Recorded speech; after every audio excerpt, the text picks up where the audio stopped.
ప్రజలు ఉన్నారు. వాళ్ళ దగ్గరికి వెళ్ళి చూడగలిగినప్పుడే చాలా మంచి జరుగుతుంది. నేను ఇప్పుడే మా ప్రజావేదికతో చూస్తూ వచ్చాను. కనీసం ముగ్గురు, అంటే ఇక్కడ అందరూ కూడా అసెంబ్లీ అయినా కూడా ఇంకొక ముగ్గురు వ్యక్తులు అక్కడికి రావడం జరిగింది.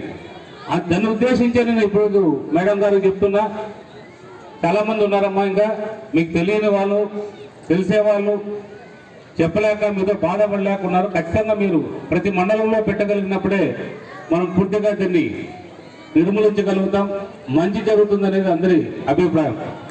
ఈరోజు ఒక గొప్ప విషయం ఏంటంటే వాల్మీకి మహర్షి ఈరోజు జయంతి. అలాంటి జయంతి రోజు ఈ కార్యక్రమం జరగడం కూడా చాలా సంతోషకరం, చాలా మంచి పరిణామాన్ని కూడా మీ అందరూ కూడా తెలియజేస్తున్నాను.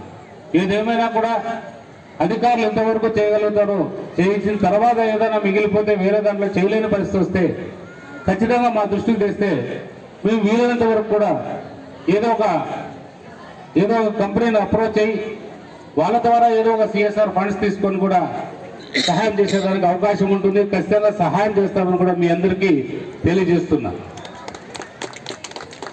కాబట్టి ఇది చాలా జాగ్రత్తగా చూడాలి, చాలా లోతుగా పరిశీలించాలి. సదరన్ సర్టిఫికెట్లు కూడా చాలా మందికి అత్యవసరం.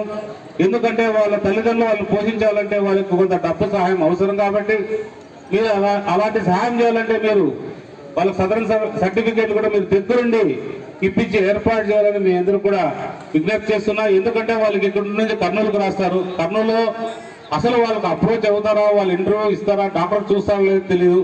అక్కడి నుంచి రిజెక్ట్ అని వెనక్కి రావడం జరుగుతుంది. అలాంటి పరిస్థితుల్లో మన సహాయకులుగా ఎవరినైనా పంపించి వాళ్ళందరూ కూడా సదరన్ సర్టిఫికెట్లు ఇప్పించగలిగితే మాత్రం మీరు మంచి చేసినట్టు అని భావించవచ్చు. ఖచ్చితంగా మంచి చేస్తారని ఆశిస్తూ జై హింద్, జై భారత్.